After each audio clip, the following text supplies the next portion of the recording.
సామెతలు 22వ అధ్యాయం మొదటి వచనం. గొప్ప ఐశ్వర్యము కంటే మంచి పేరును వెండి బంగారము కంటే దయను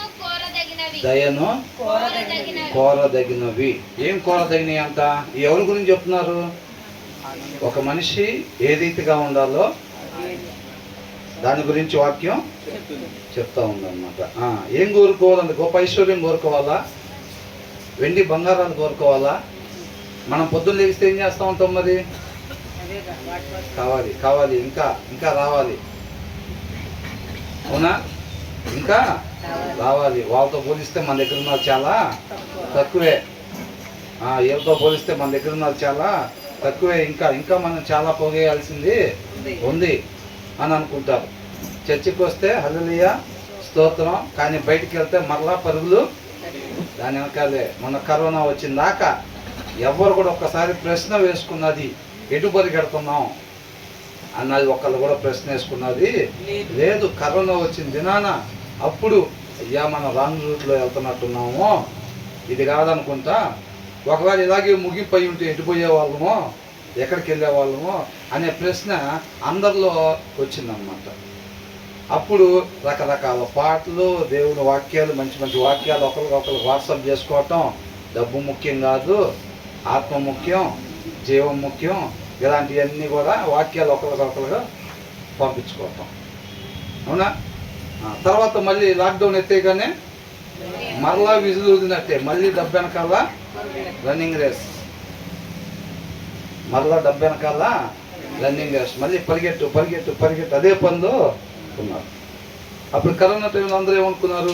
ప్రభువా నువ్వు ఈ లాక్డౌన్ ఎత్తేసావంటే నాయన ఇంకోసారి మొన్నదా పరిగెట్టిన దారిలో ఇంకా పరిగెత్తాం ప్రభువా, ఇప్పుడు ఎలాగైతే ఇంట్లో కూర్చొని చక్కగా వాక్యం చదువుకుంటా దీని ప్రకారం మనం ఉండాలని చెప్పి మాకు ఎలాగైతే ఆశ కలుగుతుందో, ఇక లాక్డౌన్ ఎత్తేసినా కూడా మేము చక్కగా వాక్యం చదవటం మాత్రం మానుకోము.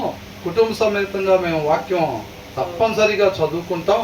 ఇది చదివినప్పుడు మాకు ఆ రీతిగా ఉండాలని ఆశ కలుగుతుంది. నిన్ను ఆశ్రయిస్తున్నాం ప్రభువా, మాకు సరైన మార్గం చూపించావు. మేము ఇప్పుడు దాకా ఏదైతే మేము పట్టించుకోవాల్సిందని పట్టించుకోలేదు, ఆ మార్గం మాకు చూపించావు ప్రభువా, నీకే స్తోత్రం అంటున్నాం. లాక్డౌన్ ఎత్తగానే 2 రోజులు 3 రోజులు చదువుతారు.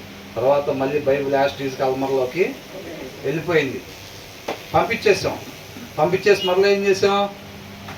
మళ్ళీ రన్నింగ్ రేస్. ఆ డబ్బు వెనకాల హోదాలు, పేర్లు, లగ్జరీ లైఫ్లు, అవునా? మన సొంత ఇష్టాలని నెరవేర్చుకోవటం పరిగెత్తడం మొదలుపెట్టి పరిగెడతా ఉంటున్నాం అన్నమాట. మర్చిపోతున్నాం. మళ్ళీ లాక్డౌన్ అనే పదం వినపడంగానే మళ్ళీ కొంత భయం వస్తుంది. సరైన మార్గంలో ఉండేవాళ్ళు మరణానికి భయపడరు ఎవరు కూడా, అవునా?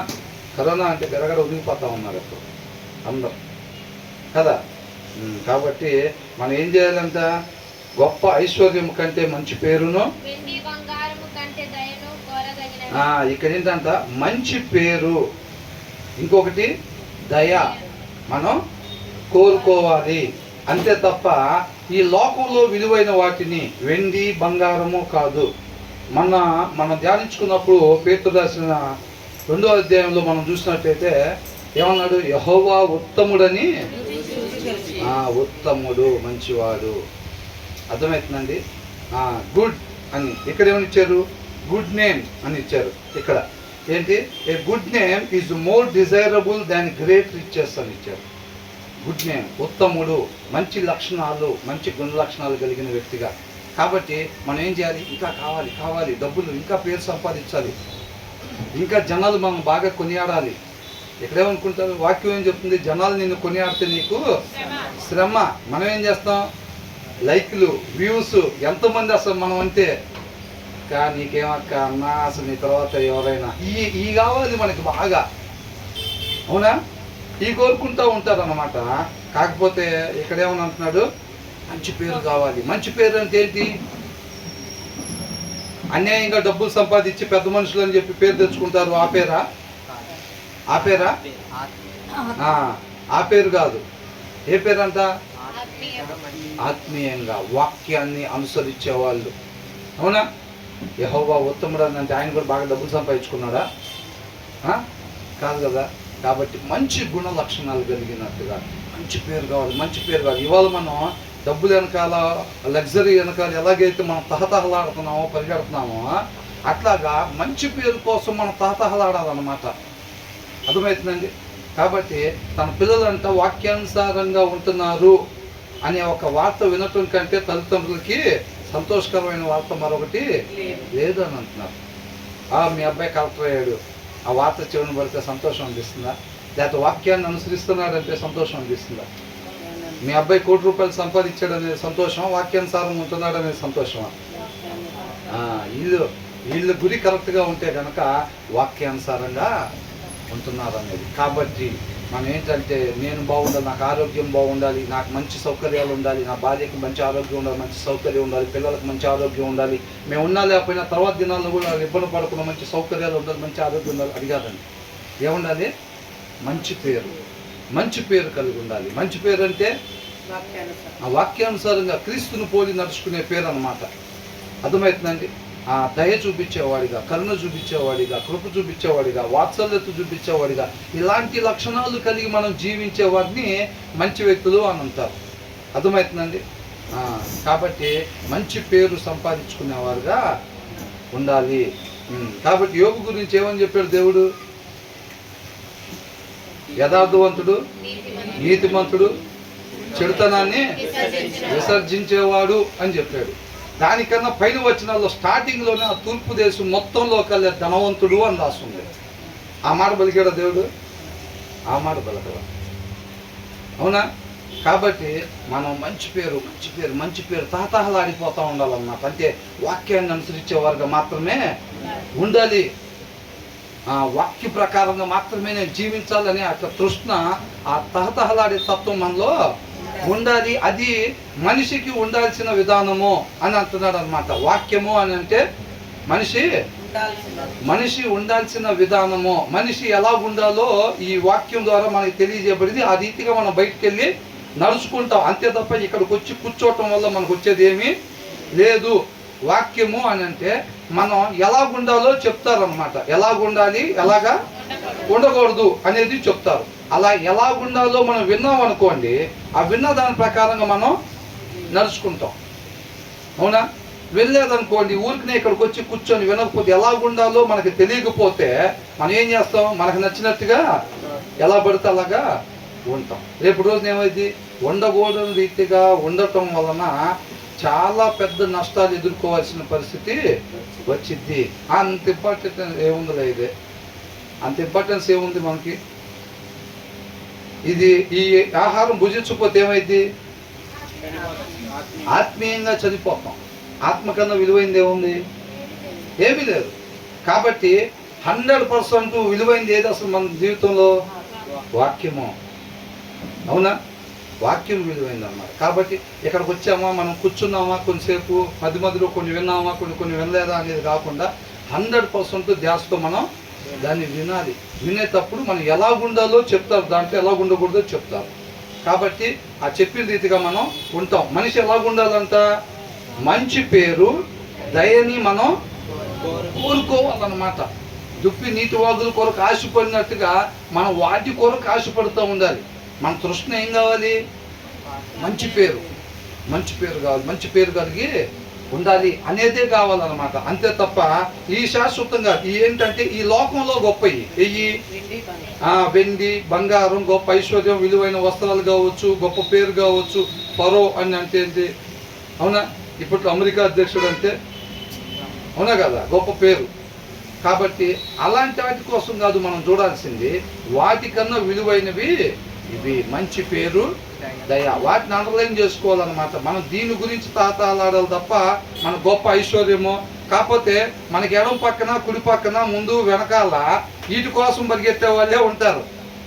దాన్ని మన జ్ఞాపకం పెట్టుకోవాలి. అర్థమవుతుందండి? వీళ్ళు కూడా దయ కోసం పరిగెత్తేవాళ్ళు, వీళ్ళు కూడా మంచి పేరు కోసం పరిగెత్తేవాళ్ళు. మనం అటు చూసినా మంచి పేరు కోసం పరిగెత్తేవాళ్ళు, ఇటు చూసినా మంచి పేరు కోసం పరిగెత్తేవాళ్ళు. మధ్యలో మనం కూడా అట్లా పరిగెడతాం కాదండి. వీళ్ళు ఎలా ఉంటారు? గొప్ప ఐశ్వర్యం కోసం. వీళ్ళు చూస్తేనేమో వెండి, బంగారాల కోసం. బంగారం రేటు బాగా తగ్గిందంట, ఇది కొనుక్కొచ్చుకున్నాం, అట్లా కానీ తీసుకొచ్చి ఎవరికి చూపెడతారు? మనకే చూపెడతారు. అవునా? బ్రదరు ఒక విషయం చెప్పారు ఒకసారి నాకు, ఏమని, చాలా విలువైనవి అన్నమాట. ఏమన్నారంటే, బ్రదర్ ఏంటి అసలు మనకే ఇట్లాగా అవుతుంది, ఎందుకనంటే అన్న మనకు కాకపోతే ఎవరికి జరుగుతాయి, వాడికి మనతోనే పని, 100 మందిలో మనం ఉన్నా సరే చూస్తూ ఉండి ఖచ్చితంగా అడిపోయి ఖచ్చితంగా మనకెళ్ళే వచ్చింది, అదంతే. అది మనం జ్ఞాపకం పెట్టుకోవాలి ఎప్పుడు కూడా, అది మనతోనే పని, మిగతా వాళ్ళతో పని ఏమీ లేదు అని అన్నారు. అవునా కదా? కాబట్టి అది అనేక చోట్ల తర్వాత నాకు ఎదురైతే ఉందన్నమాట. చాలా విలువైన మాటలు ఇవన్నీ కూడా మనం జ్ఞాపకం పెట్టుకోవాల్సినవి. కాబట్టి మనం గొప్ప పేరుకు, మంచి పేరు కోసమనో దయ కోసం మనం తహతహలాడాలి. పిల్లలకు కూడా మనం అదే నేర్పించాలన్నమాట. ఇది విలువైంది అంతే తప్ప మనం అదే బంగారం ఇది చాలా విలువైంది అట్లా ఇట్లాగా ఆది గురించి కాదు, అంతేనా? కాబట్టి మన హృదయం మీద రాసుకోవాల్సింది గొప్ప ఐశ్వర్యం కంటే మంచి పేరు సంపాదించుకోవాలి, దయను సంపాదించుకోవాలి తప్ప మనం బంగారం కోసమో వెండి కోసమో మనం లోకస్తులు పరిగెత్తినట్టుగా మనం పరిగెత్తకూడదు. ఎందుకని? అది ఎక్కడికి తీసుకెళ్ళిద్ది? నిత్య నరకాగ్నికి తీసుకునేది అన్నమాట. వెండి బంగారాల కోసం కాదు మనం తాపత్రయపడాల్సింది, మంచి పేరు కోసం, దయ కోసం మనం తాపత్రయపడేవారుగా ఉండాలి. తర్వాత ఎంతమందికి అర్థమైంది ఈ మాట? అంతేనా? పోగేద్దాం డబ్బులు, మరి బంగారం కూడా వద్దా? మరి ఏమి ఇద్దాం పిల్లకి? వివాహం చేసి కనీసం ఒక 1 కేజీ బంగారం అన్న, అమ్మాయి పుట్టింది ఇప్పటి నుంచి బంగారం దాయిపోతే కుదరదు, మరి ఇచ్చి పంపించాలి కదా రేపు. అది ఇచ్చి పంపిస్తారా? మంచి పేరు ఇచ్చి పంపిస్తారా? మంచి పేరు ఇచ్చి అమ్మాయి నా కుటుంబంలో పంపించాలి. ఆ ధైర్యాన్ని కోరుకునే దానిగా చేసి అక్కడికి పంపించాలన్నమాట. ఆ తర్వాత రెండోది ఏమంటున్నారు? కలిసి ఉందరు. ఏంటంట? Rich and poor have this in common, the lord is the maker of them all. మనం ఏం చేస్తాం? జనరల్గా పార్షియాలిటీ చూపిస్తూ ఉంటాం. ఏమని? ధనవంతులని పెద్ద కారు వేసుకొచ్చాను, బ్రదర్ రండి ఇక్కడ తీసుకొచ్చి ఇక్కడ ఏంటమ్మా అంటాం. లేదంటే టైం సరిపోతే ఇక్కడే కూర్చోండి అంటాం. ఉన్నా కదా? కాబట్టి లోకంలో ఉందా లేదా? అది లోకంలో ఖచ్చితంగా ఉంది. వాళ్ళు గొప్పోళ్ళు, వాళ్ళని చూసి విలువేయటం, వెండి బంగారాలు చూసి విలువేయటం, వాళ్ళకున్న హోదాలను చూసి విలువివ్వటం, ఇవన్నీ కూడా. కానీ దేవుడి దృష్టిలో ఉంటాయా? కొన్ని మంచి సంఘాలు ఉంటాయి తెలుసా? వాటిలో ఎలాగనుకుంటున్నారు? ఎంత పెద్ద ఉద్యోగస్తులైనా వాళ్ళు వచ్చేసి ఫెలోషిప్లో చక్కగా చైర్లు చదువుతూ ఉంటారు. అవునా? ఈ మిగతా మ్యాట్లు వేయటం కానీ, లేకపోతే వాళ్ళకి మిగతా వాళ్ళకి సర్వ్ చేయటం, ఇలాంటివి చేస్తూ ఉంటారు. వాళ్ళు బయట చూస్తే చాలా మంచి పోస్టులో జాబుల్లో చేస్తూ ఉంటారు. అయినా సరే వాళ్ళు పూర్తిగా తగ్గించుకొని దేవుని మాత్రమే గణపరిచేవారుగా, మహింపరిచేవారుగా ఉంటారన్నమాట. అర్థమవుతుందండి? పార్షియాలిటీ చూపించటం పాపం. అవును నాకు ఈ ఉద్యోగం ఉంది మీకు లేదు, అవును మా దగ్గర ఎంత ఉంది మీ దగ్గర లేదు, అవును మా దగ్గర ఇంత ఆరోగ్యం ఉంది మీ దగ్గర లేదు, అవును మేము ఫస్ట్ నుంచి మేము ఫెలోషిప్కి వచ్చేవాళ్ళం, అవును నేను బాప్టిజం తీసుకుని 25 years అవుతుంది, నువ్వు తీసుకుని 10 సంవత్సరాలేగా అవుతుంది. ఇవన్నీ ఏంటి? పార్షియాలిటీ అన్నమాట. ఒకరికన్నా ఒకరిని బాగా చూడటము. వాళ్ళందరిని ఎవరు తయారు చేశారంట? వాళ్ళందరినీ కలుగజేసిన వాడు యెహోవాయే వాళ్ళందరినీ కలుగజేసెను అని రాస్తుంది అనమాట క్లియర్గా. అవునా? ఒకసారి యాకోబు రాసిన పత్రిక చూడండి.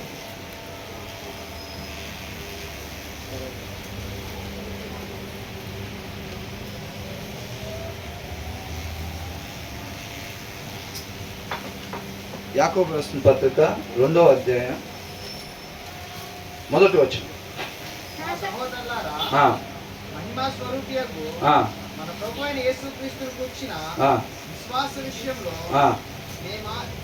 మొమాటము గలవారై ఉండకుడి. ఎలాగనగా? జాగ్రత్తగా వినండి. బంగారు ఉంగరం పెట్టుకొని మంచి వస్త్రాలు, విలువైన వస్త్రాలు వేసుకుని ఒకడు వచ్చినప్పుడు మురికి బట్టలు కట్టుకొని దరిద్రుడును లోపలికి వచ్చారు. అంటే ఇద్దరు, ఒక ఆయన ఏంటి? ఒక ఆయన ఏమో ధనవంతుడు అంట, ఇంకొక ఆయన పేదవాడు. లేదు ఒకళ్ళకి పెద్ద అప్పుడే ఉద్యోగం కోసం ట్రై చేసుకుంటూ ఉండొచ్చు, ఒకరికి పెద్ద ఉద్యోగం ఉండొచ్చు, ఒకళ్ళు ఎక్కడి నుంచి వేరే ఊరి నుంచి అప్పుడే వచ్చి కొత్తగా మన ఫెలోషిప్కి రావచ్చు, లేదంటే ఇక్కడ పెద్ద కుటుంబాల నుంచి ఒకళ్ళు ఫెలోషిప్కి రావచ్చు. ఎవరైనా అంటే ఇద్దరు వ్యక్తుల గురించి చెప్తా ఉన్నారనమాట. ఒక ఆయన ఉంగరం పెట్టుకొని విలువైన వస్త్రాలు పెట్టుకొని వచ్చాడంట, ఇంకొక ఆయన కొద్దిగా పని నుంచి డైరెక్ట్గా ఇటు నుంచి ఇటే వచ్చేవాళ్ళు ఉంటారా లేదా? పనికి వెళ్ళి డైరెక్ట్గా ఇటు నుంచి ఇటు వచ్చేవాళ్ళు, పని దగ్గర కొంచెం బట్టలు మట్టవుతాయి కదా, అలాగే డైరెక్ట్గా ఇక్కడికి వచ్చిన వాళ్ళు ఉంటారు. అట్లా వస్తే ఏంటంట, మీరు ప్రశస్త వస్త్రములు ధరించుకుని వానిని చూచి ఏం చేస్తారు, బాగా రిచ్ డ్రెస్ వేసుకొని వచ్చి రిచ్గా ఉండే వాళ్ళని వాళ్ళు ఏం చేస్తారంట, వాళ్ళని చక్కగా రిసీవ్ చేసుకుని గుమ్మాల దగ్గరికి వెళ్ళి రిసీవ్ చేసుకొని వస్తారు. ఏదని వాళ్ళు వచ్చి అక్కడ నుంచొని ఎక్కడ కూర్చోవాలని ఎతుకుతూ ఉంటారు. వాళ్ళని ఎవరు పట్టించుకునే వాళ్ళు ఉండరు. ఎందుకని, డ్రెస్సు, వాళ్ళ డ్రెస్ అంత ఇదిగా లేదు, విలువైనగా లేవు. అంటే వచ్చిన ఆయన, ఇందాక వచ్చిన ఆయన మనిషి కాదా, ఇప్పుడు వచ్చిన ఆయన మనిషే. వాళ్ళిద్దరు ఎవరు తయారు చేశారంట, యెహోవానే కలుగు చేశాడు. మనకన్నా మన పొరుగు వారి యోగ్యుడని ఎంచుకోమన్నారు తప్ప మన పొరుగు బాగా డబ్బులున్న వాళ్ళని యోగ్యుడని ఎంచుకోమని ఉందా? నిన్ను వల్లే డబ్బున్న వాడిని బాగా ప్రేమించమని ఉందా? నిన్ను వల్లే నీ పొరుగు వారిని అని రాస్తుంది. అంతేనా? మనం ఏం చేస్తాం, డబ్బున్న వాళ్ళని ప్రేమించమని వాళ్ళు వచ్చారంటే చాలు, రండి అక్కడి నుంచే రిసీవ్ చేసుకొని జాగ్రత్తగా వచ్చి వాళ్ళు వస్తున్నారంట ఇక్కడ దాకా వచ్చారనగానే ఆల్రెడీ 2-3 చైర్లు ఖాళీ చేపించి వాళ్ళ కోసం రెడీగా ఉంచుతారు ముందు సీట్లు. అదే వీళ్ళు వస్తున్నారంటే ఎక్కడో దగ్గర కూర్చుంటారులే, ఒకవేళ ప్లేస్ లేకపోతే నుంచుంటారు. ఏమైంది, వాళ్ళకి అలవాటేగా. వాళ్ళు డబ్బు లేని వాళ్ళు ఇళ్ళలో కుర్చీలు కూడా ఉండవు కాబట్టి వాళ్ళకి అలవాటు ఇంటి దగ్గరైనా నుంచోటం. వీళ్ళకంటే పెద్ద పెద్ద సోఫాలు ఉంటాయి కదా, కాబట్టి వాళ్ళకి అలవాటు ఉండదు. పాపం ఇక్కడ వేయాలి పెద్ద కుర్చీలు, సాకులు రీజన్స్ ఎత్తుక్కుంటాం అన్నమాట. అవునా? కాబట్టి ఏమంటున్నాడు, ప్రశస్త వస్త్రము ధరించుకుని వానిని మీరు సన్మానించి, ఏ స్థలం అంట, మంచి స్థలం, ఇక్కడ మంచి స్థలం అందు కూర్చుండమని చెప్పి. ఆ తర్వాత ఒక ఆయన వచ్చాడు కదా, డైరెక్ట్ గా పనికి వెళ్ళి ఇటు నుంచి వచ్చాడు కదా, ఆయన వాక్యాన్ని అనుసరించేవాడు. ఆయన దగ్గర పెద్ద డబ్బులు స్టాక్ ఉండవు. ఎందుకని, ఎవరైతే అవసరతల్లో ఉన్నారో వాళ్ళకి ఇవ్వమని చెప్తారు కదా. జాయిస్ ఏంటంట, ఎవరైతే నీడీలో ఉన్నారో వాళ్ళకి ఇవ్వమని చెప్తారు కదా. కాబట్టి వీళ్ళు ఏం చేస్తారంటే, వీళ్ళు దేవుడు ఆత్మ నడిపింపు ద్వారా వాళ్ళకి ఇస్తూ ఉంటారు అన్నమాట. ఇచ్చేటప్పుడు వీళ్ళ దగ్గర పెద్ద డబ్బు స్టాకు ఉండదు, విలువైన వస్త్రాలు వేసుకోవటానికి కూడా ఉండవు, అది వాక్యానుసారం కాదు కాబట్టి. కాబట్టి వీళ్ళు అలా చేస్తూ ఉంటారు. వీళ్ళు ఏం చేస్తారంట, ఆ దరిద్రునితో ఏంటంట, నువ్వు ఎక్కడ నుంచో అంటారంట. ఆయనకేమో మంచి స్థలం, ఈయనకేంటంట నుంచోబెట్టాల. అవునా? మన ఫెలోషిప్కి వచ్చే వాళ్ళు సార్ బాగా డబ్బులు ఉన్నాయి అనుకోండి, బాగా డబ్బులు ఉండి వాళ్ళు మంచి ఉద్యోగాలు ఉండి లేకపోతే ఇట్లా ఉన్నారనుకోండి, వాళ్ళు బయటకు కనపడినా సరే ఎంత చక్కగా పలకరిస్తారో, ఎంత బాగా పలకరిస్తారో, ఎంత చక్కగా రిసీవ్ చేసుకుంటారో. అవసరమైతే మన పని కొద్దిగా ఆలస్యం అవుతున్నా సరే సమయం కేటాయించి వాళ్ళతో మాట్లాడతారు. చెప్పలేము ఎప్పుడు ఏం అవసరం పడిద్దో వాళ్ళతో. అవునా? వాళ్ళు చేయాలనుకుంటే ఏముంది, ఏదైనా మనకు డబ్బులు ఇవ్వచ్చు, లేకపోతే రికమెండేషన్ చేయొచ్చు, ఏదైనా చేయొచ్చు. మన పని ఆలస్యం అవుతున్నా సరే నుంచొని ఇది చేస్తాం. అదే ఒక పూర్ పీపుల్ వచ్చారనుకోండి, అది ఎవరైనా మన కాలనీలో వాళ్ళు కావచ్చు, ఫెలోషిప్లో కావచ్చు, ఎవరైనా సరే వాళ్ళు వచ్చారనుకోండి, మనం కనీసం ఆగుతామా? ఆగేది లేదు. ఎవరితో ఏమున్నది మాట్లాడేది. ఒకవేళ పొరపాటు నాకేమంటే ఒక 1000 రూపాయలు ఇవ్వమని అడుగుతారేమో, ఎవరన్నా ఉంటే 1000-2000 అడుగుదామని వెళ్తున్నారు అనుకుంటా. ఆగేమంటే మనల్ని అడుగుతారు అనుకోని ఏం చేస్తారు, ఆగను కూడా ఆగరు. డబ్బున్న వాళ్ళు కనపడితే నవ్వు ఆటోమేటిక్గా ఆగదు, ఆటోమేటిక్గా నవ్వుతారు. ఇది కనపడితే నవ్వులు ఉండవు, ఏముండవు, వెళ్ళిపోవటమే. అవునా? ఆ పార్షియాలిటీ లోపంలో ఉండిద్దా లేదా? ఉండిద్ది. అది అని అంటాను, ఆ దరిద్రంతో నీవు ఇక్కడ నిలువుమో లేక అంటే చీప్ ప్లేస్ అన్నమాట. అంటే కూర్చునే దగ్గర కాళ్ళ దగ్గర ప్లేస్ ఉంటుంది కదా, ఆ ప్లేస్లో కూర్చో, అక్కడ ఎవరు కూర్చోరు, నువ్వు కూర్చో అక్కడ అని చెప్తారు. అంటే ఏంటి, అది పార్షియాలిటీ కదా.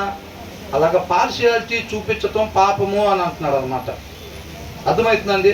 ఎవరనేది కాదు. అసలు దావీదు గురించి మనం ధ్యానించుకున్నప్పుడు అనేక విషయాలు దేవుడి కృపను బట్టి నేర్చుకున్నాం. దావీదు ధ్యాస అంతా ఎక్కడుంది, పేదవాళ్ళ దగ్గర. ఇప్పుడు దేవునికి ఉండే గుణలక్షణం అది. అవునా?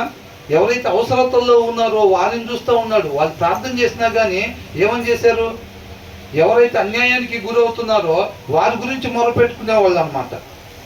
అవునా? వాళ్ళ గురించి మొరపెట్టుకునేవాడు, ప్రభా వాళ్ళకి న్యాయం జరగాలని. దేవుడు కూడా ఏమంటున్నాడు, వాళ్ళ తరపున నేను ఉంటాను అంటున్నాడు. అవునా కదా? అలా ఉంటున్నాడు అన్నమాట. కాబట్టి మనం పార్షాలిటీ చూపించేవారు ముందు కూడా. తర్వాత ఏమంటున్నారు, భేదములు పెట్టుకొని ఏంటంట దురాలోచనలు వీళ్ళు ఉపయోగపడతారు ఫ్యూచర్లో. వీళ్ళు మనకేం ఉపయోగపడతారు అక్కడ ఏమీ లేదు. ఏ రకంగా చూసినా సరే వాళ్ళు మనకన్నా అన్ని విషయాల్లో తక్కువే ఉన్నారు కాబట్టి వాళ్ళు మనకి ఎక్కడా ఉపయోగపడరు. కాబట్టి మనం ఆగి వాళ్ళతో మాట్లాడాల్సిన అవసరం ఏమీ లేదు, వాళ్ళ దగ్గర సమయం గడపాల్సిన అవసరం ఏమీ లేదు అని అనుకుంటారు. కానీ చర్చికి వెళ్తే పాటలు బ్రహ్మాండంగా పాడతాం, పేదవాడు ఎదురైతే పట్టించుకునేది ఉండదు. అవునా? ధనికుడు వస్తే ఆగిపోయి మరీ మాట్లాడతాం. అవునా కదా? కాబట్టి ఇద్దరిని వేరువేరుగా చూడటం దురాలోచనతో వ్యవహరిస్తున్నాం అని అంటున్నాడు. అవునా కదండి? బయట అయితే ఇంక చెప్పే పని ఏం లేదు. కులాలు, మతాలు, మనోడా బయటోడా ఎవరిది అనేది మొత్తం చూసుకొని తర్వాత హెల్పింగ్ మాటలు ఇవన్నీ, ఇల్లు అద్దెలు కిట్టాలు. అవునా కదా? ఇల్లు అద్దెకి ఇచ్చేది కూడా మీ పేరేంటి, ఇల్లు అద్దెకిట్టని పేరుతో పనే ఉంది. పేరు చెప్తే వాడు ఏ కులం ఏ మతమో అర్థమైపోయింది. అబ్రహాం అనగానే ఆహా ఓకే అయితే లేదు ఇల్లు అంటారు. సత్యనారాయణ అంటే చూసుకోండి తక్కువకే ఇస్తున్నాము అంటారో లేదా? బయట ఇప్పుడు అనేక చోట్ల మేము కూడా వచ్చి ఇబ్బందులు పడ్డాము. ఇక్కడ ఎత్తుక్కుంటానే ఇల్లులు మాతో పాటు వచ్చిన వాళ్ళు కూడా ఇవన్నీ కూడా ఎదురైనాయి. కొంతమంది అయితే ఏం మొహమాటం ఏం లేదు, పలానా కులం అయితేనే ఇది ఇస్తామని చెప్పి డైరెక్ట్గా రాసేసి పెడతారు. టూలెట్ బోర్డు మీదే ఉండేది డైరెక్ట్గా. అవునా? అలా ఉండేది.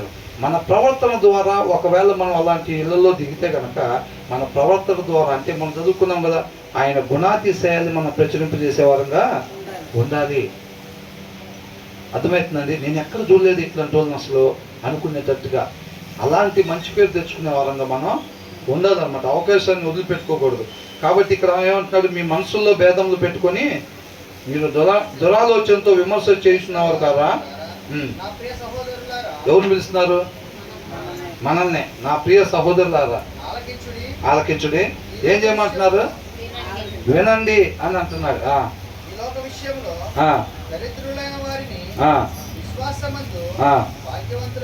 భాగ్యవంతులుగా ఏ విషయంలో?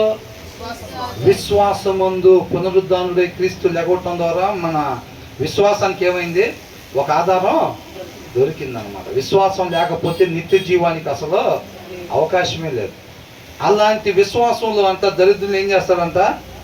భాగ్యవంతులుగా దేవుడు చేస్తాడు. ఆయన చేతిలో ఉంది. ఒకరిని హెచ్చించాలన్నా ఒకరిని తగ్గించాలన్నా ఎవరి చేతిలో ఉంది? ఆయన చేతిలో ఉందన్నమాట. అందుకనే అంటున్నాడు వాళ్ళందరినీ కలుగు చేసిన వాడు యెహోవాయే అంటున్నారు. కాబట్టి ఏమంటున్నాడు? విశ్వాసం ముందు భాగ్యవంతులుగాను తను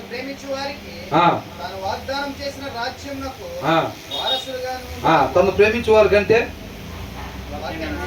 వాక్యాన్ని అనుసరించే వారికి. అవునా? ఆయన ఆజ్ఞలు ఆయన కట్టడలు గైకొనేవారు. నేను దేవుణ్ణి ప్రేమిస్తున్నాను అని అంటే ఆయన వాక్య ప్రకారంగా మనం ఉండాలి. ఉండేవాళ్ళే దేవుణ్ణి ప్రేమిస్తున్నట్టుగా. వాక్యానుసారంగా ఉండకుండా నేను దేవుణ్ణి ప్రేమిస్తున్నాను అని అంటే వాళ్ళు అబద్ధికులు. అంతేనా? కాబట్టి ఎందరైతే వాక్యాన్ని అనుసరిస్తూ ఉంటారో తాను వాగ్దానం చేసిన వాక్యాన్ని అనుసరించే వాళ్ళే దేవుని రాజ్య వారసులు. అంతే. అర్థమవుతుందా? వాక్యాన్ని అనుసరించే వాళ్ళే దేవుని రాజ్యానికి వారసులు. అంతే, ఇంక వేరే లేదా? ఉండుటకు ఏం చేశాడంట? దేవుడు ఏర్పరచుకున్నాడు. ఎవరిని? వాక్యాన్ని అనుసరించేవారినే నిత్య జీవ వారసులుగా అన్నమాట. ఈ లోకంలో ఉండే దరిద్రుల్ని విశ్వాసంలో భాగ్యవంతులుగా చేస్తానంటారు. ఎన్నిక లేదు కదా వాళ్ళకి. ఈ లోకంలో పూర్ పీపుల్కి ఏం చేస్తారు? వాల్యూ ఎవరు. కాబట్టి ఎవరు వాల్యూ ఇవ్వని వాళ్ళకి ఎవరు ఇస్తారు వాల్యూ? దేవుడు వాల్యూ ఇస్తాడు. అనేక సాక్ష్యాలు మనం వింటూ ఉంటాం కదా. ఎంతో మంది జీవితాలు ఎందుకు ఈ జీవితం ఇంకా చచ్చిపోదాం అనుకునే వాళ్ళని దేవుడు గొప్పగా వాడుకుంటాడు అన్నమాట. తర్వాత దరిద్రులు అంటే పూర్ పీపుల్, పేదవాళ్ళని. ఏంటంట? పేదవాళ్ళని, పూర్ పీపుల్ని మనం ఏం చేస్తామంట? అవమానపరుస్తాం, తక్కువ చూపు చూస్తాం, కించపరుస్తాం అన్నమాట. అర్థమవుతుందండి? తర్వాత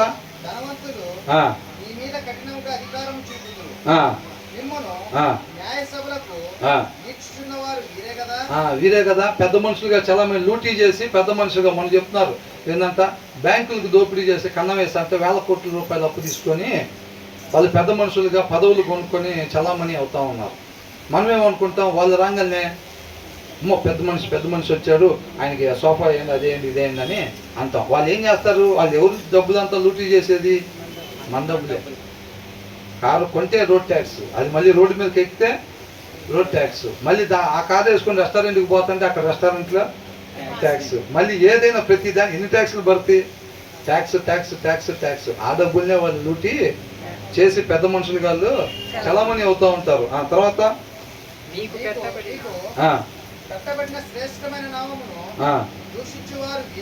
వీరే కదా ఏంటంట నీవలే నీ పొరుగు వారిని, అక్కడ పేరున్న వాళ్ళని డబ్బున్న వాళ్ళని ఇదేమీ లేదు కదా. కాబట్టి అందరినీ మనం దేవుని ప్రేమతోనే ప్రేమించే వారంగా ఉండాలి తప్ప వాళ్ళకున్న ఉద్యోగాలను బట్టో వాళ్ళకున్న హోదాలను బట్టో వాళ్ళ దగ్గర ఉన్న డబ్బును బట్టో మనం ఎవరిని కూడా గౌరవించేవారుగా ఉండకూడదు. అది జాగ్రత్తగా చూసుకోవాలి. ఒక పేదవాడు లోపలికి వచ్చినప్పుడు, ఒక పేదవాడు మనకి కనిపించినప్పుడు, ఒక పేదవాడు మన ఇంటి దగ్గరికి వచ్చినప్పుడు, ఒక ధనికుడు వచ్చినా పేదవాడు వచ్చినా ఏమాత్రం కూడా భేదం లేకుండా దేవుని ప్రేమతో మనం ప్రేమించే వారంగా ఉండాలి. ఎవరైనా పేదవాళ్ళు మన ఇంటికి వస్తున్నారు అనుకోండి, వాళ్ళకేముందిరా ఈ మూల మీద ఏదైనా తీసుకురాపో, నూడిల్స్ బండి దగ్గరికి వెళ్ళి ఆమె తీసుకురా అని అంటారు. అదే పెద్దవాళ్ళు మన ఇంటికి వస్తే అరే ఆ చివరికి వెళ్ళి పెద్ద హోటల్లో తీసుకురాపో అంటారు. అదే పేదవాళ్ళు వస్తుంటే వాళ్ళకి అంత అవసరం లేదు, మూల మీద ఏదైనా తీసుకురాపో అని అంటారు. అట్లా కానీ మనం చూపిస్తున్నట్టయితే జాగ్రత్త పడాలి, సరి చేసుకోవాలి అని అంటున్నాడు. అర్థమవుతుందండి. ఈ కేవలం కొన్ని ఎగ్జాంపుల్స్ అండి. దాన్ని బట్టి మన సారాంశాన్ని గ్రాప్ చేసుకొని ఆ రీతిగా మనం ఎక్కడ కూడా ఉండకూడదు. అందరి పట్ల దేవుడి ప్రేమని మనం కనపరిచే వారంగా ఉండాలన్నమాట మనం. ఆ తర్వాత అలా కనపరిచినప్పుడు ఏమైంది, సొసైటీలో లోకస్తులు అవాక్ అవుతారు. ఇదేంట్రా అసలు వాళ్ళని పక్కనే కూర్చోబెట్టుకోవాలి, వాళ్ళందరూ అవాక్ అయ్యారు. యేసుక్రీస్తు దగ్గర జక్కే దగ్గరికి వచ్చినప్పుడు ఏంటి ఈయన అసలు పాపులతో కలిసి కూర్చొని భోజనం చేస్తున్నాడు, ఆమెను ఎలా ముట్టుకొని ఇచ్చాడు అసలు, ఇవన్నీ అంటున్నారు. అంటే ఇలా లోపల ఎలాగుంది, గొప్పోళ్ళు కూర్చోవాలి, మనం భోజనాలు చేసి వెళ్ళిన తర్వాత ఆ మిగిలిపోయిన అడుగు బడుగు ఉంటే తర్వాత పేదోళ్ళు వచ్చి తినాలి అని చెప్పి మనసులో ఉంది. అదేనా కరెక్ట్ కాదు. గొప్పలు ఇవ్వాలి కాబట్టి ఇంటి దగ్గర కూడా అదే ఉంటుంది. పేదవాళ్ళకి మరి ఫస్ట్ ఎవరికి పెట్టాలి, ఫస్ట్ పేదవాళ్ళకే పెట్టాలి. మరి వాళ్ళు ఎప్పుడన్నా అలాంటివి తింటారో తినరో తెలియదు కదా. కాబట్టి చక్కగా మొదటగా వారికే ఆ భోజనం పెట్టాలి. తర్వాత మిగతా లోకంలో వాళ్ళు ఏమనుకుంటారు, అవాక్ అవుతారా లేదా, అవాక్ అవుతారు. మనం ఏం చేస్తామంటే కంఫర్ట్ బట్టి అవాక్ అవ్వకుండా చూసుకుంటాం జాగ్రత్తగా. వాక్యంలో ఏముంది అంటే అందరికి సమానంగా చూడమని ఉంది అని అంటాం. కాబట్టి వాళ్ళు రాగా బ్రదర్ రండి అంటాం, జాగ్రత్తగా చూసుకుంటాం. చెప్పటం మాత్రం ఇలాగా చెప్తాము. ఎక్కడ మనం చూసి జనాలు అవాక్ అవ్వరు. ఎందుకని ఎక్కడేస్తే ఆ ముసుగు రెడీగా ఉంటుంది. మన అక్కడ అన్ని కోట్లు ఉంటాయి, అన్ని కోట్లు ఉంటాయి. ఎవరి దగ్గరికి పోతే ఆ కోటి దగ్గర తీసుకుంటాం. మన దగ్గర నుంచి అది ఏం నేర్చుకోవటానికి ఉండదు. ఎందుకని అక్కడ పోయిన తర్వాత మనం వాళ్ళకిలాగా బిహేవ్ చేస్తూ ఉంటాం, వాళ్ళకిలాగా మాట్లాడుతూ ఉంటాం. మనం వాళ్ళకి ఎక్కడ అభ్యంతరకరంగా లేకుండా చూసుకుంటూ ఉంటాం. అర్థమవుతుందండి. నేను మేము ఒకరి దగ్గర ఫంక్షన్కి వెళ్ళాం. ఫంక్షన్కి వెళ్తే వాళ్ళు జనాలు ఉండేదేగా మెచ్యూర్ ఫంక్షన్. అక్కడికి పోయిన తర్వాత వాళ్ళు అక్షంతలు అడిగి పెట్టారు. అసలు మనిషి గుమ్మం లోపలికి ఎంటర్ అయితే ముందు అక్షంతలు తీసుకొచ్చే ప్లేట్లో చేతిలో పెడుతున్నారు. వాళ్ళు ఆ ప్లేట్లో పెట్టి అప్పుడే అట్లా ఎంటర్ అవుతున్నాం. వాళ్ళు అసలు ఇట్లా వచ్చారు అక్షంతలు తీసుకురా అని అంటారు. ముందు ఎవరైనా సరే ఆ పాప మీద అక్షంతలు వేసిన తర్వాతే భోజనాల దగ్గరికి అంటారు. అసలు మేము జనరల్కి వెళ్ళాం ఎప్పుడు కూడా. అట్లాంటిది ఇంకా తప్పని పరిస్థితుల్లో లాస్ట్ టైం కూడా రాలేదన్నారని వెళ్ళాం. వెళ్తే ఇంకేముంది పరిస్థితి సీనది. అక్కడికి వెళ్ళి ఏం చేయాలో తెలియట్లేదు. అడిపోయి అడిదిరిగి అటు పైకి ఎక్కి బిల్డింగ్ చూడలేదని చెప్పి ఆ ఇల్లు చూసి రావడానికి ఎట్లాగని చెప్పి ఏదో మేనేజ్ చేసుకొని కింద మీద పడాల్సి వచ్చింది. అదే టైంకి ఫోన్ వచ్చింది. ఇంకా ఫోన్ చెవి దగ్గర పెట్టుకొని అలాగా బయటకు వచ్చేసి భోజనాలు చేయటం జరిగింది. పరిస్థితి చాలా అభ్యంతరకరంగా ఉంటుంది. అవునా? అదే కొంతమంది ఏం చేస్తారు, వెళ్ళిపోయి అరే దేవుడు ప్రేమించమని చెప్పాడు, మనం దూరం పెట్టకూడదు వాళ్ళని, కాబట్టి ఏం చేస్తాడు? మా ఫ్రెండ్ నాతో పాటు వచ్చి పాపం తనకు ఒకసారి అని తెలీదు, వాళ్ళేమో ఒకసారి వేయాలంట, దానికి మ్యారేజ్కి అయితే 3 సార్లు వేయాలంట. ఈ మనకు తెలియదు కదా, వెళ్ళిపోయి శుభ్రంగా 3 సార్లు వేసేసాడు. 3 సార్లు వేస్తే ఆ పాప ఏం బాబాయ్ అని ఏదో అంటుంది. బాబాయ్ అని అంటే ఏం అర్థం అవ్వలేదు. సరే వచ్చాం భోజనం చేస్తుంటే అప్పుడు తెలిసింది విషయం. 3 సార్లు వేయకూడదంటే ఒకసారి వేయాలి, మనకు తెలియదు. ఇట్లాంటివన్నీ అంటే ఏమనుకుంటాం, అక్కడికి పోయి ఏమనుకుంటాం అంటే వాళ్ళతో కలిసిపోయి అక్కడ ఆ కోటు ధరించుకుంటాం. ఏం చేస్తాం? ఆ కోటు ధరించుకుంటాం. అక్కడికి పోయి మరలా బయటకు వచ్చేసి మామూలు యాస్టీజే, కారు మీద వాక్యం రాసి ఉంటుంది, ముందు సిలువు పెట్టి ఉంటుంది, యాస్టీజ్గానే మనం ముందుకి కొనసాగిపోతూ ఉంటాం. అంటే ఆ పరిస్థితి, ఒక పరిస్థితి గురించి చెప్తున్నాను. అలాంటి పరిస్థితి ఇంకొక దగ్గర ఎదురైనా కానీ మనం ఏం చేస్తాం? మనం అక్కడ చేయలేదు అనుకోండి, వాళ్ళు అక్కడ తెలుసుకోవాల్సింది తెలుసుకోవడానికి అవకాశం ఉండిద్ది. కాకపోతే ఏం చేస్తారు వాళ్ళు? వీళ్ళంతా మనోళ్ళు, వాళ్ళిద్దరు మనోళ్ళు కాదు అనుకుంటారు. ఏసైనా అనుకోలేదు అట్లా. మనోడు కాదురా, వీళ్ళంతా ముడిపోతున్నారు, లంచాలు తీసుకుంటున్నారు, మనం చెప్పినట్టు గెంటున్నారు వీళ్ళందరూ, కాబట్టి వీళ్ళంతా మనోళ్ళే. ఎవరికి సిలువ ఏసైకి ఎందుకు వేశారు? పేతురు ఏమన్నాడు? నువ్వు కూడా ఆయనతో పాటు ఉన్నవాడు కదా అంటే, అచ్చా ఆయన ఎవరో నాకు తెలియదు, మీరు ఎవరిని చూసి ఏ కోటు ధరించుకున్నాడు? సిచ్యువేషన్ బట్టి అక్కడ మనుగడ చెలాయించాలి, వాళ్ళ మధ్యలో మనం చలామణి కావాలంటే ఏ కోటు వేసుకోవాలి, ఆ కోటు వేసుకున్నారు. అర్థమవుతుందండి? అలాంటి కోట్లు వేస్తూ ఉంటారు వాళ్ళు. కంఫర్ట్ భక్తి. ఎందుకని శిష్యులందరినీ అంత భయంకరంగా మరణానికి గురయ్యారు? ఏసై ఎందుకని అట్లయింది? మనకెందుకు గాట్లేదని అంటే మనం అట్లుంటే కదా, అవునా కదా? మనం అట్లుంటేగా ఎక్కడికి పోతే అక్కడ ఓసరం వెళ్ళాక ఏం చేస్తాం? రంగు మారుస్తాం. ఇక్కడ వాళ్ళందరూ ఎట్లున్నారు? పసుపుకున్నారా? అయితే మనం కూడా కోడి తీయండ్రా అంటాం, కోడి తీయండ్రా అంటాం. వాళ్ళు ఇలాగంటే ఇలాగంటాం, వాళ్ళు ఇంకొకలాగంటే మనం కూడా అలాగా. అది అనొచ్చా అనకూడదా? అది ఏంది? మనిషి అలాగ అనొచ్చా అనకూడదా? మనిషి అలా చెయ్యొచ్చా చేయకూడదా? చెప్తున్నారుగా మనిషి ఏం చేయాలి ఏం చేయకూడదు అనేది చెప్తున్నారు. అవతల ఎవరు చెప్పినా సరే, ఏ ప్లేస్లో ఉన్నా సరే, మనిషి ఇది చేయకూడదు అంటే చేయకూడదు అంతే. మొన్న ఇంకొక ఆయన చెప్తున్నాడు, అంతకుముందు చెప్పే కదా ఒక ఆయన ఏమన్నాడు? దేవుడి మీద ఆనబెట్టి చెప్తున్నావు, వినరా బాబు అని అంటున్నాడు. ఇక నువ్వు దేవుడి మీద ఆనబెట్టకూడదు అంటే ఆనబెట్టి నువ్వు చెప్తే మేము వినేది ఏంది? ఇంకొక ఆయన మీ కాళ్ళు మొక్కి చెప్తా అంటున్నాడు. దేవుడికి తప్ప ఎవరికి మొక్కకూడదు అంటే ఈయన కాళ్ళు మొక్కుతానంటే ఆయన కాడ ఏమింటాం మనం? అవునా?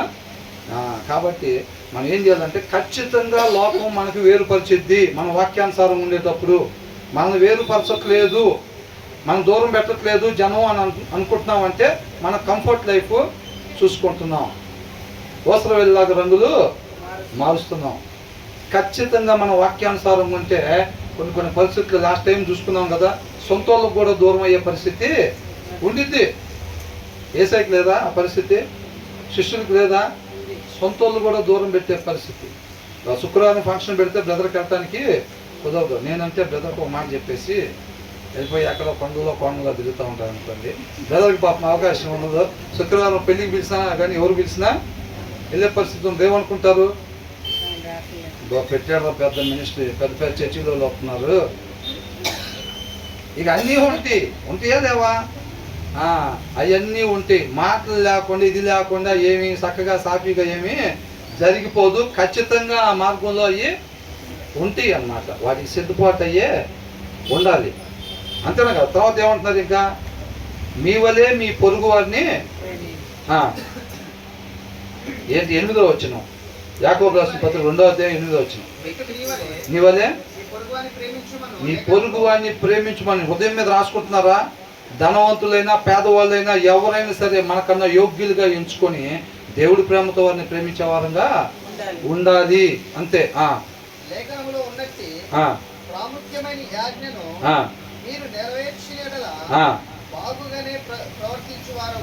మీరందరూ చక్కగా అందరినీ ఒకటేలాగా చూస్తుంటే మీరందరూ బాగుగానే ప్రవర్తించేవారుగా ఉంటారు. అలా కాకుండా పార్షియాలిటీ చూపిస్తే మాత్రం రేపు తప్పదు అని అంటున్నారు. తర్వాత ఏమంటున్నారు?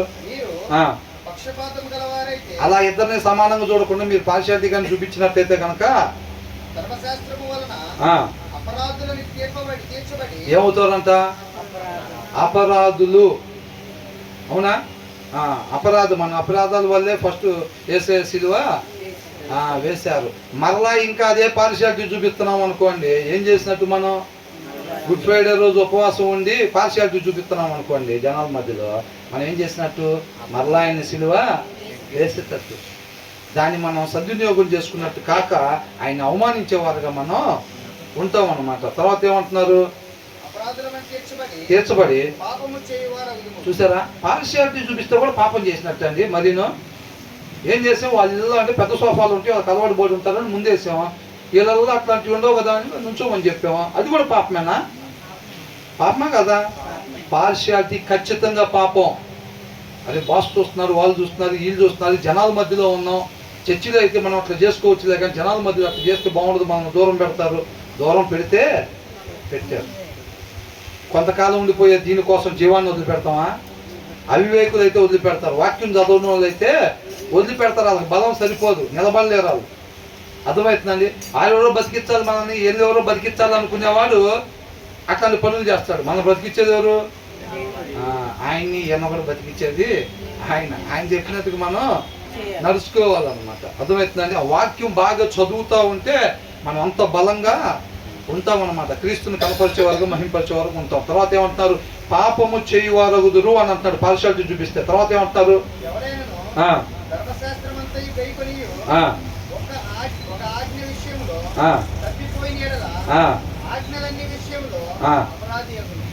ఏమవుతాడంట? ఈ ఒక్క విషయంలోనేగా మన దగ్గర ఒకటే ఉంది, సీరియల్ చూస్తాం అంతేగా.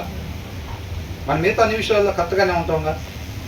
అబద్ధాలు ఆడతాం అంతేగా. మనం మిగతా అన్ని విషయాల్లో కరెక్ట్గానే ఉంటాంగా, అవునా కదా? కాబట్టి అత్తగారి విషయంలోనేగా, ఆ ఒక్క విషయంలోనేగా మనం, భర్త విషయంలోనేగా, ఆ ఒక్క విషయంలోనేగా మనం. ఏంటంట? ఎన్ని విషయాలు? కాబట్టి 2, 3 చేస్తే తప్పు, 1 చేస్తే తప్పు లేదని ఎక్కడా లేదు. 1 చేయకపోయినా కానీ ఏంటంట? ఎవడైనా ధర్మశాస్త్రం అంతయు గైకొనియు ఒక ఆజ్ఞ విషయంలో తప్పిపోయిన ఎడలా అన్నిట్లో మనం మరలు మాత్రమే చేస్తాడు అనుకోండి, మిగతా ఏమి చేయకుండా ఆయన నిత్య జీవనంలో నడిపిస్తారా? అది ఒకటేగా చేసేది ఆయన. ఇంకొక ఆయన వచ్చాడు సిగరెట్లు మటుకు తాగుతాడు, మిగతా దేవుడికి ఏమన్నీ ఏం చేయడం అనుకోండి, సిగరెట్లు మటుకు తాగుతూ ఉంటాడు, ఆయన నిత్య జీవనంలో పంపిస్తారా? ఇంకొక సీరియల్ మాత్రం చూస్తూ ఉంటారు, మిగతా ఏం తప్పుడు పనులు చేయరు, సీరియల్ మాత్రం చూస్తారు, వచ్చింది వదిలిపెట్టకుండా. వాళ్ళు ఎక్కడికి వెళ్తారు? అబద్ధాలు మాత్రం ఆడుకుంటూ ఉండి మిగతాది ఏం చేయకుండా ఉంటే. అయినా అపవాది దురాశపడ్డాడు, అవునా? అది చేసినందుకు ఏమైంది? జీవాన్ని కోల్పోయాడు, అవునా కదా? ఒకటే కదా అని అనుకుంటే ఆ ఒక్కటి చాలు, శుభ్రంగా వెళ్ళాల్సిన మార్గానికి కాకుండా వేరొక మార్గానికి తీసుకొని వెళ్ళిపోయింది అంతే మనం, అవునా కదా? అట్లాగా. తర్వాత ఏమంటున్నాడు? వ్యభిచరింపవద్దని చెప్పినవాడు ఆయనే కదా చెప్పింది. ఈ మాట కూడా నరహత్య చేయొద్దని చెప్పింది కూడా ఆయనే కదా. నేను అది చేస్తున్నాను, అది ఒకటే చేస్తున్నాను, మిగతా ఏం చేయట్లేదంటే ఖచ్చితంగా నరకానికి పోయే పరిస్థితి ఉంటుంది. లేదు, మొదటి నుంచి చదవాల్సిందే, మధ్యలో బ్రేక్ వస్తే చదవాలి. వ్యభిచరింపవద్దని చెప్పినవాడు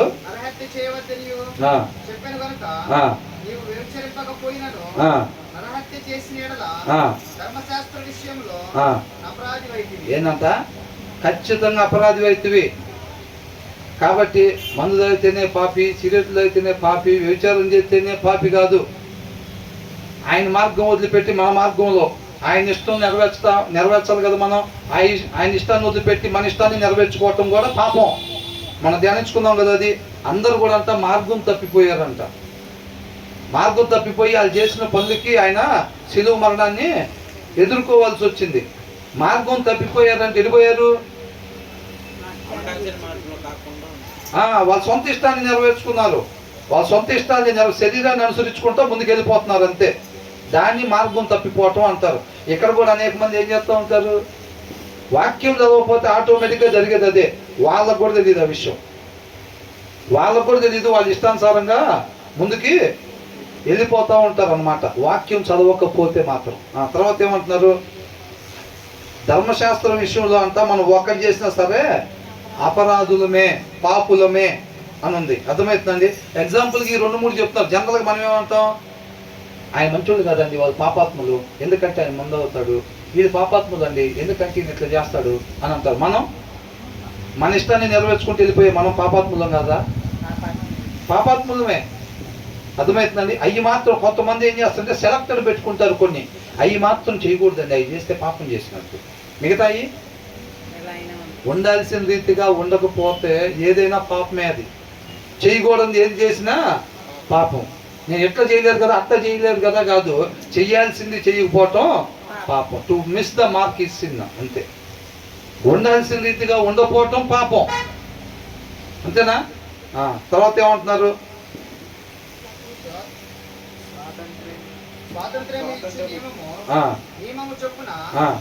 తీర్పు పొందబోవానికి తగినట్టుగా మాట్లాడుడి, అలాగుననే ప్రవర్తించుడి. కనికరము చూపని వాడు కనికరము లేని తీర్పు పొందును.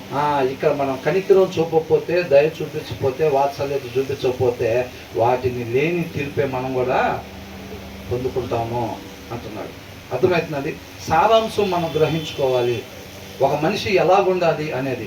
ఎవరుంటలేదు ఈ రోజులో బ్రదర్ చెప్పినట్టుగా, ఎవరుంటలేదు, వాళ్ళు ఎలాగుంటున్నారు, వీళ్ళు ఎలాగుంటున్నారు అని అంటే, ఇప్పుడు 10 మందిలో 9 మంది వాక్యానికి విరుద్ధంగా ఉంటున్నారు అనుకోండి, మనం ఎలాగుందాం?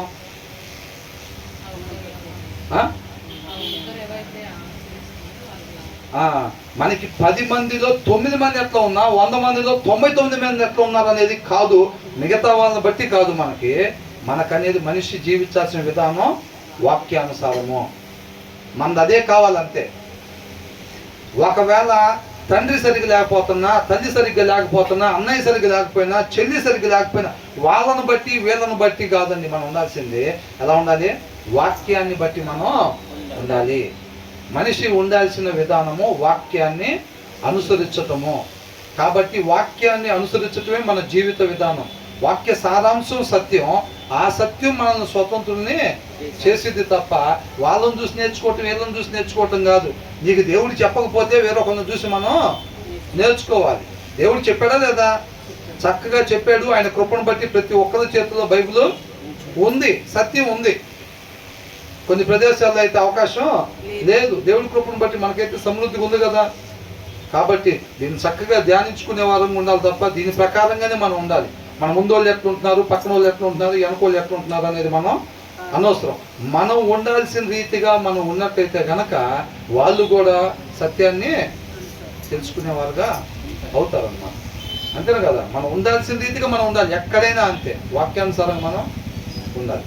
అంతే తప్ప వేరొక రకంగా మనం ఉండకూడదు. కనికరము చూపువాడు చూపని వాడు కనికరము లేని తీర్పు పొందును. తీర్పును మించి అతిశయపడును అని అంటారు. అర్థమవుతుందండి? కాబట్టి మనం ఎలాగుండాలంటే పార్షియాలిటీ చూపించటం పాపము. అది ఏ ప్రదేశంలో అయినా సరే, మనవాడు బయటవాడు అట్లాంటి ఏదైనా సరే సారాంశాన్ని పట్టుకోండి. సారాంశాన్ని పట్టుకుని దాని ప్రకారం మనం ఉండేవారంగా ఉండాలి. అందుకని 2వ వచనంలో ఏమని అంటున్నాడు?